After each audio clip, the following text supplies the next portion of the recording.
Et coucou et bienvenue entre deux pages. Aujourd'hui je vous retrouve pour une vidéo que vous avez vu passer partout et je ne ferai pas exception à la règle parce que ça m'a donné trop envie de vous faire un mini bilan à 6 mois. Bon, on est fin juillet, il y a un mois de plus, mais je vais compter mes lectures jusqu'à fin juin. C'est le Media Freakout Book Tag repris par Séverine de Il est bien ce livre, et en fait elle a réadapté les questions. J'en profite également pour vous remercier d'être de plus en plus nombreux sur la chaîne. On est presque 120.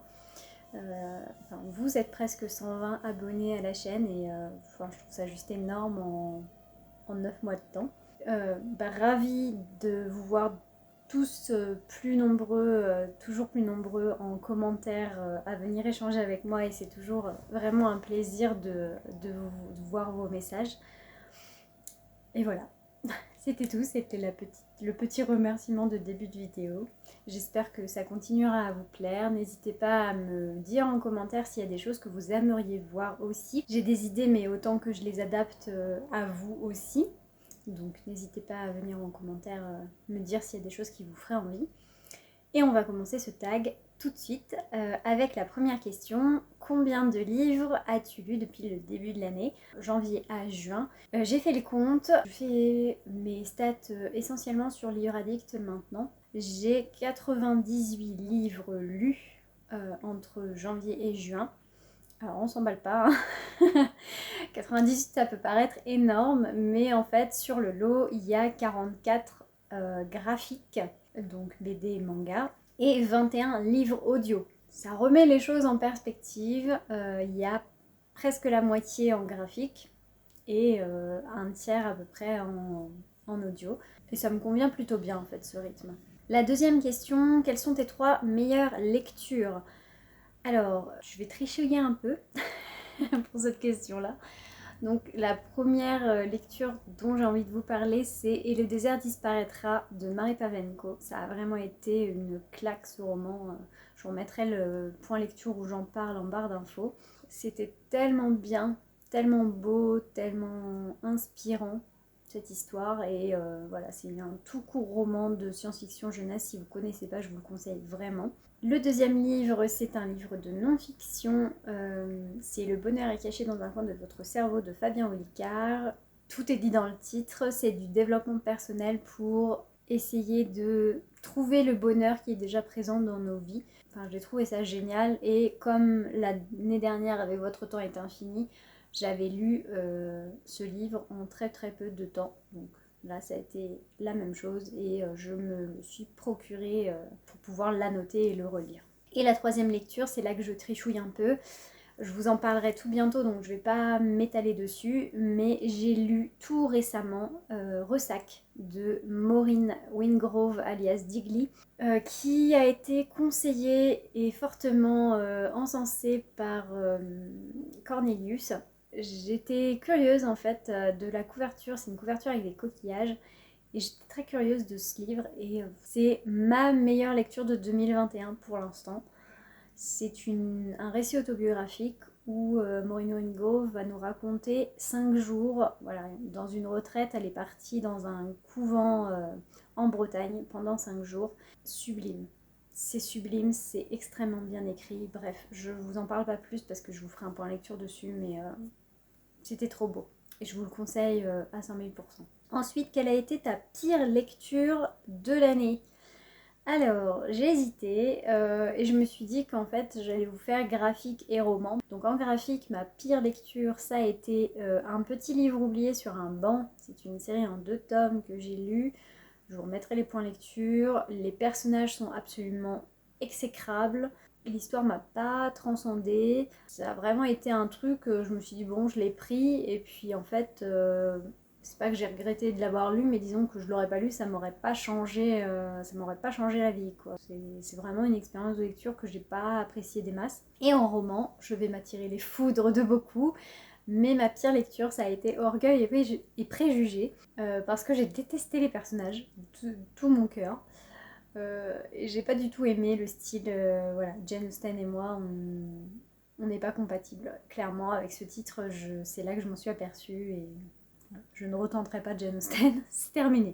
Ma déception de cette année, alors en graphique, ça a été le seul tome que j'ai lu de Mortel Adèle. J'en avais entendu que du bien. Il y a beaucoup de gens qui l'ont lu et qui ont trouvé ça très très drôle. Et voilà, j'ai été curieuse en fait de découvrir cette BD pour enfants. Et en fait, j'ai pas du tout été touchée par l'humour. Ça m'a pas fait rire. Je l'ai trouvée méchante pour un rien en fait. Et ça, voilà. Et puis j'ai été déçue parce que je me suis dit, mais zut, pour le coup, tout le monde adore et moi j'ai pas aimé quoi. Donc bon, j'étais déçue de ne pas être dans la hype de tout le monde vis-à-vis de ce titre. Et le titre qui m'a déçue en romance, c'est La Reine des Neiges de Andersen. Parce que là encore, c'est un auteur que j'ai testé plusieurs fois. Et en fait, ça passe pas. Et ça m'attriste parce que j'aime beaucoup les histoires de Andersen. Mais non, ça passe pas en fait. Son style est beaucoup trop empreint de religiosité et de morale vraiment voilà, très stricte. Et ça ne me va pas en fait. Et les histoires sont pas transcendantes. Donc voilà, j'ai pas accroché à La Reine des Neiges. Ça arrive. Quelle a été ta surprise de l'année? Alors, il y en a eu deux. Il y a eu Des milliards de tapis de cheveux de Andreas Eichbar. J'en attendais pas spécialement beaucoup en fait de ce titre de SF. Et en fait, ça a été une claque monumentale et une fin extraordinaire. J'ai adoré cette lecture et j'ai été vraiment voilà, emballée et complètement surprise, ce que je m'attendais pas forcément à ressentir avec ce titre. Et le deuxième titre, c'est le préquel de Hunger Games, donc la balade du serpent et de l'oiseau chanteur. J'en avais entendu plein d'avis extrêmement mitigés depuis sa sortie. J'avais un peu peur et puis en fait je me suis lancée en lecture commune en audio parce que j'avais écouté les 3 Hunger Games en audio et j'avais extrêmement aimé la version audio. Et j'ai beaucoup aimé cette histoire. Les Hunger Games sont vraiment un univers que je trouve passionnant. C'est glaçant mais passionnant de voir l'instauration de ce système dystopique en fait. Pour le coup, ça m'a plutôt convaincue. La 6e question, quel est ton dernier achat? Alors je vais vous le montrer. Histoire de ne pas vous spoiler sur les book hauls qui vont arriver quand même, je me suis procuré il n'y a pas très longtemps le 2e tome de la trilogie de Hurle de Diana Wynne Jones, Le Château des Nuages, chez Inis, avec cette couverture absolument sublissime, j'adore. J'ai pas relu le premier encore, c'est prévu mais je l'ai pas encore relu. Donc dans la foulée, la question suivante va être liée. Quelle est la sortie de fin d'année que tu attends le plus? Eh bien, le tome 3 du Château de Hurle. Je sais qu'elle sort en fin d'année, je crois, fin 2021. Donc j'ai plutôt hâte parce que c'est la première fois que c'est traduit en France. Je ne sais pas du tout ce que vaut cette traduction chez Nice d'ailleurs, parce que je l'ai lu dans l'ancienne traduction, je l'avais emprunté. Voilà, j'ai hâte, je suis en train d'essayer de le lire en VO. C'est abordable, mais ça reste avec mon petit niveau de VO quand même assez compliqué. Donc je suis très lente. La question suivante, c'est pareil, je vais un petit peu tricher parce que ça va être les livres que j'ai lus là dernièrement. C'est quel livre as-tu fini, commencé et quelle est ta lecture à venir? Alors, du coup, ce que j'avais marqué sur ma feuille n'est plus d'actualité. Le livre que j'ai terminé, que vous verrez bientôt en point lecture graphique, parce que j'ai vraiment fait une razzia sur les graphiques dernièrement. Je suis retournée en médiathèque et j'ai vraiment emprunté beaucoup de BD et de mangas. Donc la dernière lecture en date qui m'a vraiment marquée, c'est Malgré tout de Jodie Lafèvre. C'est une magnifique histoire d'amour. Les graphismes sont absolument sublimes. Rien de plus à en dire, je vous dirai beaucoup plus de choses en point lecture et voilà, ça a été vraiment une très bonne lecture. Celui que j'ai commencé tout juste en lecture commune avec ma binôme de l'année, c'est À quoi rêvent les étoiles de Manon Fargeton. J'en suis pas loin, hein, j'ai lu 40 pages. C'est très bien pour l'instant, je trouve ça franchement assez passionnant pour le moment. Et du coup on est en lecture commune dessus, donc ça va se lire assez vite. Je pense que j'aurai fini dans la semaine. Parce que c'est écrit gros et ça se lit bien, les chapitres s'enchaînent bien, ils sont assez courts. Et la lecture que je vais faire la semaine prochaine, enfin que je vais débuter la semaine prochaine, c'est, elle est là d'ailleurs, c'est Une vie comme les autres de Anya Yanagihara, qu'on va lire aussi en lecture commune avec sur le groupe de Batmanon prend son bouquin, donc Team Batmanon, si ça vous intéresse de lire cette énorme brique. Voilà, donc on fait une lecture commune sur 3 mois et on va échanger lors d'un live en début novembre dessus. Donc là on le commence au 1er août, donc j'ai hâte de me plonger là-dedans, même si c'est écrit tout petit et que les marges sont très très resserrées. Voilà, il me fait extrêmement peur celui-là. Donc de savoir qu'il y a plein de monde qui va le lire aussi, ça me rassure quelque peu. La 9e question du tag, c'est quel événement marquant a marqué tes 6 mois de lectrice? Alors, il y en a plusieurs. Déjà, le fait de voir que la chaîne prend un peu d'ampleur et qu'il y a de plus en plus de gens qui s'y intéressent, ça m'étonne et ça me ravit en même temps, parce que je trouve ça toujours sympa d'échanger et de partager autour de la lecture. Ça m'enthousiasme de voir que vous êtes de plus en plus nombreux sur la chaîne. L'événement vraiment marquant, c'est quand il y a des personnes qui ont commencé à partager, enfin à reprendre un tag que j'avais fait, que j'avais créé sur Comme un roman de Pénac. Je vous le remettrai en barre d'infos si vous ne l'avez pas encore vu. C'est quelque chose qui me tenait assez à cœur, ce tag, et j'étais trop contente de voir qu'il y avait... bon, après, il n'y a pas tout le monde qui l'a repris, hein. Voilà, j'ai pas une notoriété à ce point non plus, mais il y avait 4-5 personnes qui l'ont repris et je trouve ça vraiment super sympa. Tous les partages avec les gens que je suis, un goût pour le partage et les échanges en commentaire, j'aime vraiment. Le deuxième événement, c'est le fait que je participe depuis quelques mois maintenant, moi ça fait un mois ou deux, à un club lecture sur Discord, sur Livre Addict, un sujet du forum. Il y a un Discord qui a été créé par une des membres et en fait elle a créé un club lecture, un book club qui se réunit tous les 15 jours en vocal.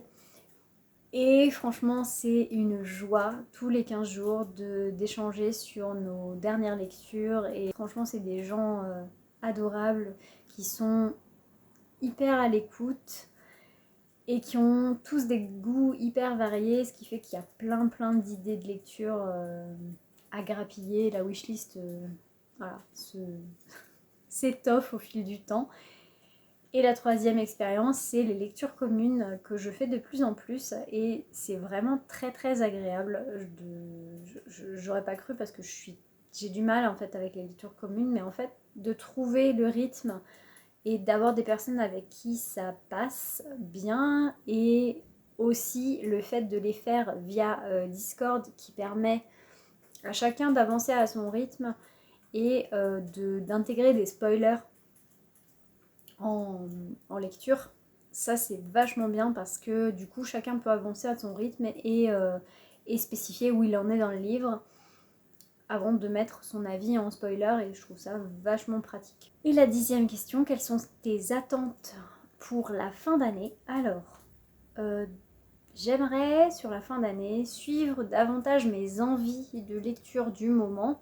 Je l'ai un petit peu plus fait là en juillet parce que je suis tombée à presque une panne de lecture. C'était difficile. J'ai failli faire une panne de lecture parce que j'étais en lecture commune sur un gros pavé que j'avais pas envie de lire.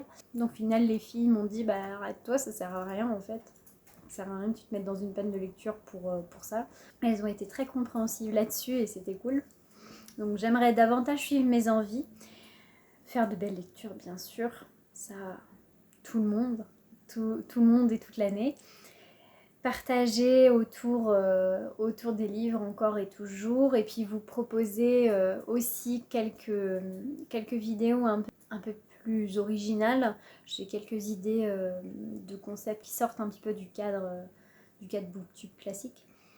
Donc j'espère pouvoir vous les proposer et il faudrait que j'investisse dans du matériel pour pouvoir vous les proposer justement parce que le problème de filmer avec une tablette, c'est qu'on ne peut pas faire de plan où je ne suis pas face cam. Je peux pas me trimballer en fait avec la caméra. Et c'est compliqué pour vous faire tout ce qui est vlog, pour vous faire tout ce qui est vidéo où je voudrais vous présenter un petit peu mes carnets de lecture. Je voudrais vous présenter des jeux de société, des choses comme ça. Je suis un peu bloquée par le côté matériel parce que clairement ça rendra pas bien, pas être agréable pour vous à regarder. Donc pour l'instant je me cantonne aux vidéos classiques qui j'espère vous satisferont. Et voilà, c'est tout pour ce tag, j'espère que ça vous aura plu. N'hésitez pas à me dire en commentaire vous comment se sont passés vos 6 premiers mois de lecture. N'hésitez pas à répondre au tag aussi en commentaire ou à le reprendre, mettez-vous vos vidéos en commentaire, ça m'intéresse toujours en fait de découvrir d'autres chaînes. J'espère que ça vous aura plu et puis on se retrouve tout bientôt pour la prochaine vidéo. Salut!